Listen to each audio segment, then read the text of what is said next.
आज हम भारत के इतिहास के उस बुनियाद को खंगालने जा रहे हैं जहाँ से हमारे कई रीति रिवाज, दर्शन और सामाजिक ढांचे की पहली झलक मिलती है।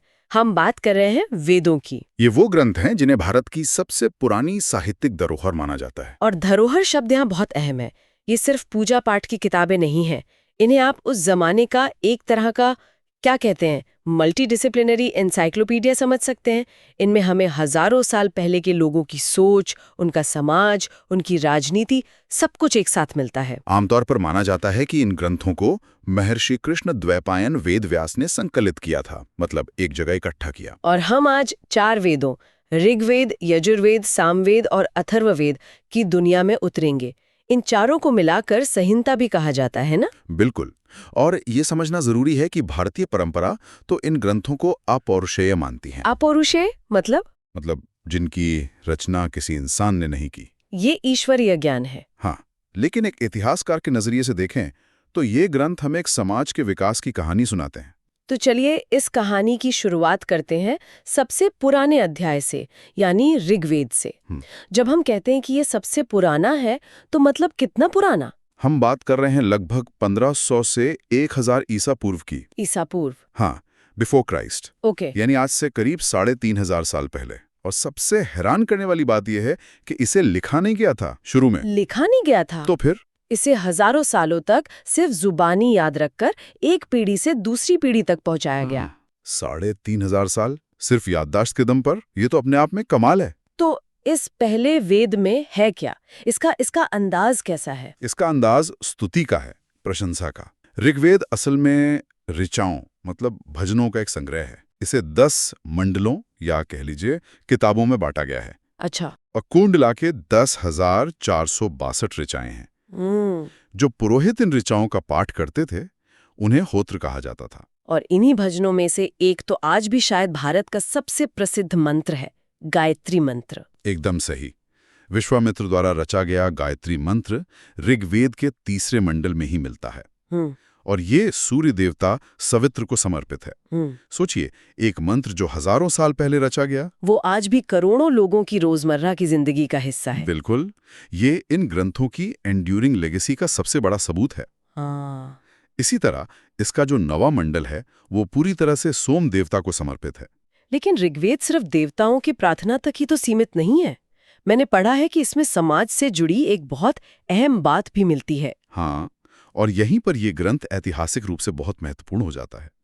इसके 10वें मंडल में एक सूक्त है जिसे पुरुष सूक्त कहते हैं। हाँ। इसी में पहली बार 4 वर्णों ब्राह्मण, क्षत्रिय, वैश्य और शूद्र की उत्पत्ति का जिक्र आता है। अच्छा, तो वो यहीं से आया है। हाँ, इसमें कल्पना की गई है कि एक विराट पुरुष की बलि दी गई और उसके शरीर के अलग अलग हिस्सों से, जैसे मुख से ब्राह्मण, भुजाओं से क्षत्रिय, इस तरह से इन 4 वर्णों का जन्म हुआ। ये तो बहुत बड़ी बात है। मतलब समाज को इस तरह से 4 हिस्सों में बांटने का विचार हमें पहली बार यहीं मिलता है। तो देखिए, शुरुआत में ये शायद काम का बंटवारा रहा होगा, ज्ञान देने वाले, रक्षा करने वाले। हाँ, मतलब प्रोफेशन बेस्ड। हाँ, कह सकते हैं। लेकिन बाद की सदियों में इसी सूक्त की व्याख्या ने एक कठोर जाति व्यवस्था को जन्म दिया। तो हाँ, भारतीय समाज के सबसे बुनियादी ढांचे की वैचारिक जड़ें हमें इसी एक सूक्त में मिलती हैं। और भगवान विष्णु के वामन अवतार का जिक्र भी? वो भी यही है। उनका जो 3 पगों का आख्यान है, उसका सबसे प्राचीन स्रोत भी ऋग्वेद ही है। तो ऋग्वेद ने हमें देवताओं की स्तुति और समाज की एक शुरुआती रूपरेखा मिलती है। अब इन स्तुतियों को सिर्फ पढ़ना ही तो काफी नहीं रहा होगा ना। इन्हें देवताओं तक पहुंचाने के लिए एक विधि की जरूरत महसूस हुई होगी। क्या यहीं से यजुर्वेद की दुनिया शुरू होती है? तो आपने बिल्कुल सही कड़ी पकड़ी है। अगर ऋग्वेद क्या कहना है ये बताता है तो यजुर्वेद कैसे कहना है ये सिखाता है। इसका पूरा ध्यान यज्ञ और अनुष्ठानों पर है। ये कर्मकांड प्रधान वेद है। कर्मकांड प्रधान? हाँ। इसके पाठ करने वाले पुरोहित को अध्वर्यु कहते थे। ये हमें बताता है कि उस दौर तक आते आते धर्म सिर्फ व्यक्तिगत प्रार्थना न रहकर एक बड़ा सामाजिक प्रदर्शन बन गया था। तो क्या हम इसे यज्ञ करने की एक तरह की गाइड बुक कह सकते हैं? गाइड बुक कहना इसे थोड़ा छोटा कर देगा। ये एक तरह से कॉस्मिक इंजीनियरिंग का मैनुअल था। हर मंत्र, हर आहुति, हर क्रिया का एक तय मकसद था। ब्रह्मांड का संतुलन बनाए रखना, देवताओं को खुश करना। अच्छा। और इसकी सबसे अनोखी बात यह है कि ये गद्य और पद्य दोनों में लिखा गया एकमात्र वेद है। मतलब प्रोज एंड वर्स दोनों में? हाँ, इसमें बलिदान की विधि का भी वर्णन है, जो हमें उस समाज की मान्यताओं के बारे में बहुत कुछ बताता है। ठीक है, तो हमारे पास ऋग्वेद के शब्द आ गए, यजुर्वेद की क्रियाएं आ गईं, लेकिन इन सब में एक चीज की कमी लग रही है, सुर, संगीत, भावना। और वो कमी पूरी करता है सामवेद। सामवेद। साम का शाब्दिक अर्थ ही है गान। इसे भारतीय संगीत का जनक कहा जाता है।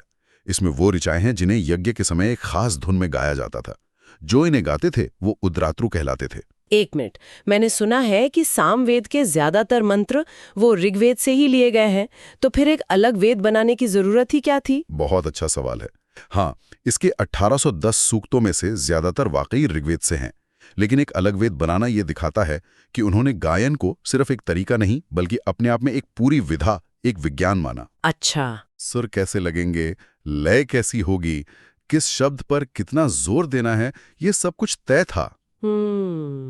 ये ज्ञान को ज्यादा भावनात्मक और असरदार बनाने का तरीका था।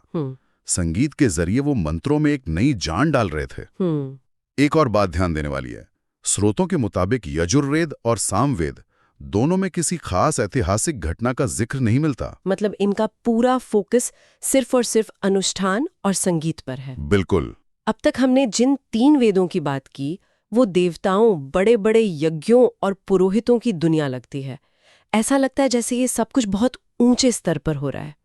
लेकिन उस जमाने के आम इंसान का क्या?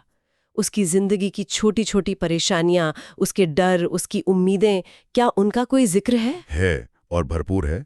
और वही हमें मिलता है चौथे और सबसे आखिरी के वेद में, अथर्ववेद में। अथर्ववेद? हाँ, ये अथर्वा ऋषि द्वारा रचा गया माना जाता है, और ऐतिहासिक नजरिए से ये शायद सबसे दिलचस्प वेद है। यह हमें एलीट क्लास से उतारकर सीधे आम जनता के बीच ले जाता है। तो इसमें देवताओं की स्तुति नहीं है? है, लेकिन उसके साथ साथ वो सब कुछ है जो एक आम इंसान की जिंदगी से जुड़ा होता है। इसमें रोग दूर करने के मंत्र हैं, दवाइयों और जड़ी बूटियों का ज्ञान है, अच्छी खेती के लिए प्रार्थनाएं हैं, व्यापार में सफलता के लिए टोटके हैं, प्रेम विवाह के लिए गीत हैं। अरे वाह! और तो और जादू टोना, वशीकरण और दुश्मनों पर काबू पाने के मंत्र भी हैं। ये तो बिल्कुल अलग दुनिया है। मतलब इसमें हमें उस समाज का असली रंग दिखता है, अंधविश्वासों के साथ। बिल्कुल। आज हमें ये बातें शायद अंधविश्वास लगें, लेकिन ये उस इंसान के डर और उम्मीदों का सीधा सबूत है, जिसे नहीं पता था कि उसकी फसल क्यों खराब हो गई या उसका बच्चा बीमार क्यों है। सही काम। ये ग्रंथ हमें उनकी मानसिकता के बहुत करीब ले जाता है। इसका पृथ्वी सूक्त मातृभूमि की महिमा का एक अद्भुत उदाहरण है। और मैंने सुना है कि इसमें राजनीति का भी जिक्र है। हाँ, और ये बहुत आकर्षक है। इसमें राजा के चुनाव का जिक्र है और 2 संस्थाओं, सभा और समिति का बार बार उल्लेख आता है। अथर्ववेद में इन्हें प्रजापति की 2 बेटियां कहा गया है। 2 बेटियां? इसका क्या मतलब हुआ? ये एक बहुत शक्तिशाली रूपक है। इसका मतलब है कि ये संस्थाएं शासन के लिए उतनी ही जरूरी थी जितनी एक पिता के लिए उसकी बेटियां। मतलब राजा शायद निरंकुश नहीं था, उसे इन सभाओं के जरिए जनता के प्रति जवाबदेह रहना पड़ता था। संभवतः। तो अगर हम इन चारों वेदों को एक साथ देखें तो इनसे हमें क्या बड़ी तस्वीर मिलती है? ये हमें उस प्राचीन भारत के बारे में क्या कहानी सुनाते हैं? ये हमें एक विकसित होती हुई सभ्यता की कहानी सुनाते हैं। एक यात्रा है। ये यात्रा शुरू होती है ऋग्वेद से, जहां इंसान प्रकृति की विशाल शक्तियों को देखकर हैरान है और उन्हें खुश करने के लिए प्रार्थनाएं कर रहा है। फिर ये यात्रा यजुर्वेद तक पहुंचती है, जहां प्रार्थनाएं अब जटिल यज्ञों और सामाजिक अनुष्ठानों में बदल गई हैं। और फिर सामवेद उस अनुष्ठान में कला और संगीत का रंग घोलता है। सही कहा। और आखिर में अथर्ववेद के साथ ये यात्रा जमीन पर उतर आती है। अब फोकस सिर्फ बड़े बड़े देवताओं पर नहीं, बल्कि इंसान की अपनी जिंदगी, उसकी बीमारियों, उसके रिश्तों और उसके सामाजिक सरोकारों पर आ जाता है। तो ये एक तरह से दिव्यता से मानवता की ओर एक सफर है। बिल्कुल। ये चारों वेद मिलकर एक पूरी सभ्यता के मानसिक और सामाजिक विकास का दस्तावेज हैं। हमने आज एक लंबा सफर तय किया, ऋग्वेद में वर्ण व्यवस्था की पहली झलक से लेकर यजुर्वेद के यज्ञ कुंड की विधियों तक, फिर सामवेद में भारतीय संगीत की शुरुआत और अथर्ववेद के जादू मंत्रों और औषधियों तक। और ये हमें याद दिलाता है कि इन प्राचीन ग्रंथों को किसी एक खांचे में फिट करना कितना मुश्किल है। इन्हें सिर्फ धर्म ग्रंथ कहना इनके दायरे को बहुत छोटा कर देता है। सही बात है। हर वेद प्राचीन भारत को देखने के लिए एक अलग खिड़की खोलता है। एक में हमें दार्शनिक ऊंचाइयां मिलती हैं, तो दूसरे में रोजमर्रा की जिंदगी की जमीनी हकीकत। सुनने वालों के लिए एक विचार छोड़ जाते हैं। स्रोतों में ये उल्लेख है कि अथर्ववेद के कुछ मंत्रों की भाषा वो ऋग्वेद के मंत्रों से भी ज्यादा पुरानी लगती है। ये इस बात की ओर इशारा करता है कि वेदों के संकलन से भी पहले ज्ञान और विश्वासों की एक मौखिक परंपरा की दुनिया मौजूद थी, लोक कथाओं की दुनिया। और ये एक बहुत दिलचस्प सवाल खड़ा करता है। अगर अथर्ववेद ने उन पुरानी लोक परंपराओं को अपने अंदर समेटा, तो इसका मतलब है कि जिसे हम वैदिक संस्कृति कहते हैं, वो सिर्फ पुरोहितों या ऋषियों द्वारा बनाई गई संस्कृति नहीं थी। वो आम लोगों के विश्वासों और रीति रिवाजों से भी बहुत कुछ ले रही थी। बिल्कुल। तो सोचने वाली बात है कि विचारों की वो पूर्व वैदिक दुनिया वो कैसी रही होगी।